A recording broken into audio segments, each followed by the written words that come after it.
करते रहो। अतिथियों का सत्कार करना मत भूलो, क्योंकि ऐसा करते हुए कुछ लोगों ने अनजाने में ही स्वर्गदूतों का स्वागत सत्कार किया है। बंदियों को इस रूप में याद करो जैसे तुम भी उनके साथ बंदी रहे हो। जिनके साथ बुरा व्यवहार हुआ है उनकी इस प्रकार सुनी लो जैसे मानो तुम स्वयं पीड़ित हो। विवाह का सबको आदर करना चाहिए।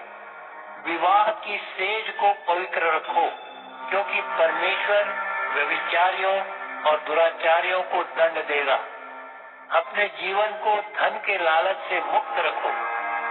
जो कुछ तुम्हारे पास है उसी में संतोष करो, क्योंकि परमेश्वर ने कहा है, मैं तुझको कभी नहीं छोड़ूंगा, मैं तुझे कभी नहीं तजूंगा। इसलिए हम विश्वास के साथ कहते हैं, प्रभु मेरी सहाय करता है, मैं कभी भयभीत न बनूंगा। कोई मनुष्य मेरा क्या कर सकता है?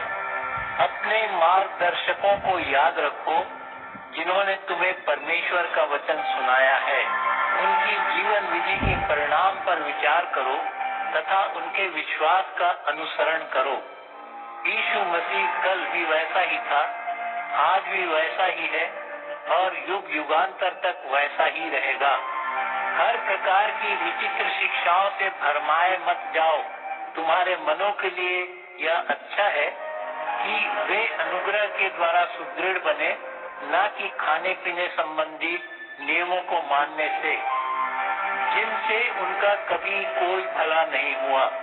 जिन्होंने उन्हें माना, हमारे पास एक ऐसी वेदी है जिस पर से खाने का अधिकार उनको नहीं है जो तंबू में सेवा करते हैं। महायाजक परम पवित्र स्थान पर पाप बलि के रूप में पशुओं का लोहू तो ले जाता है, किंतु उनके शरीर डेरों के बाहर जला दिए जाते हैं। इसलिए यीशु ने भी स्वयं अपने लोहू से लोगों को पवित्र करने के लिए नगर द्वार के बाहर यातना झेली। तो फिर आओ हम भी इसी अपमान को झेलते हुए जिसे उसने झेला था, डेरों के बाहर उसके पास चले, क्योंकि यहाँ हमारा कोई स्थायी नगर नहीं है, बल्कि हम तो उस नगर की बाट जोह रहे हैं जो आने वाला है। अतः आओ हम यीशु के द्वारा परमेश्वर को स्तुति रूपी बलि अर्पित करें, जो उन होठों का फल है जिन्होंने उसके नाम को पहचाना है, तथा नेकी करना और अपनी वस्तुओं को औरों के साथ बांटना मत भूलो, क्योंकि परमेश्वर ऐसी ही बलियों से प्रसन्न होता है। अपने मार्गदर्शकों की आज्ञा मानो, उनके अधीन रहो। वे तुम पर ऐसे चौकसी रखते हैं जैसे उन व्यक्तियों पर रखी जाती है जिनको अपना लेखा जोखा उन्हें देना है।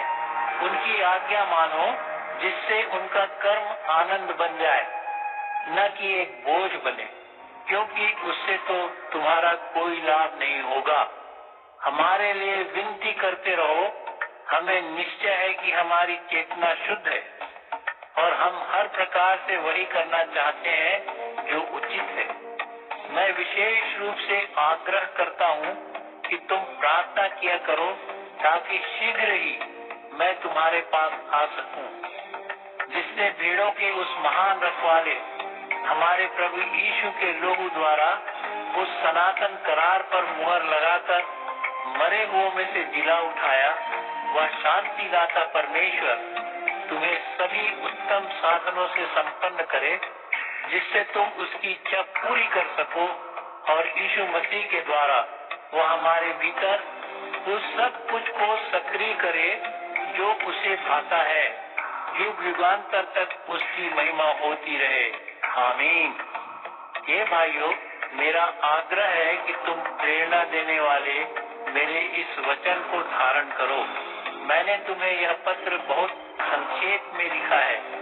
मैं चाहता हूँ कि तुम्हें ज्ञात हो कि हमारा भाई तीमुथियुस रिहा कर दिया गया है। यदि वह शीघ्र ही आ पहुँचा तो मैं उसी के साथ तुमसे मिलने आऊँगा। अपने सभी अग्रणियों और संत जनों को नमस्कार कहना। इटली से आए लोग तुम्हें नमस्कार भेजते हैं। परमेश्वर का अनुग्रह तुम सबके साथ रहे।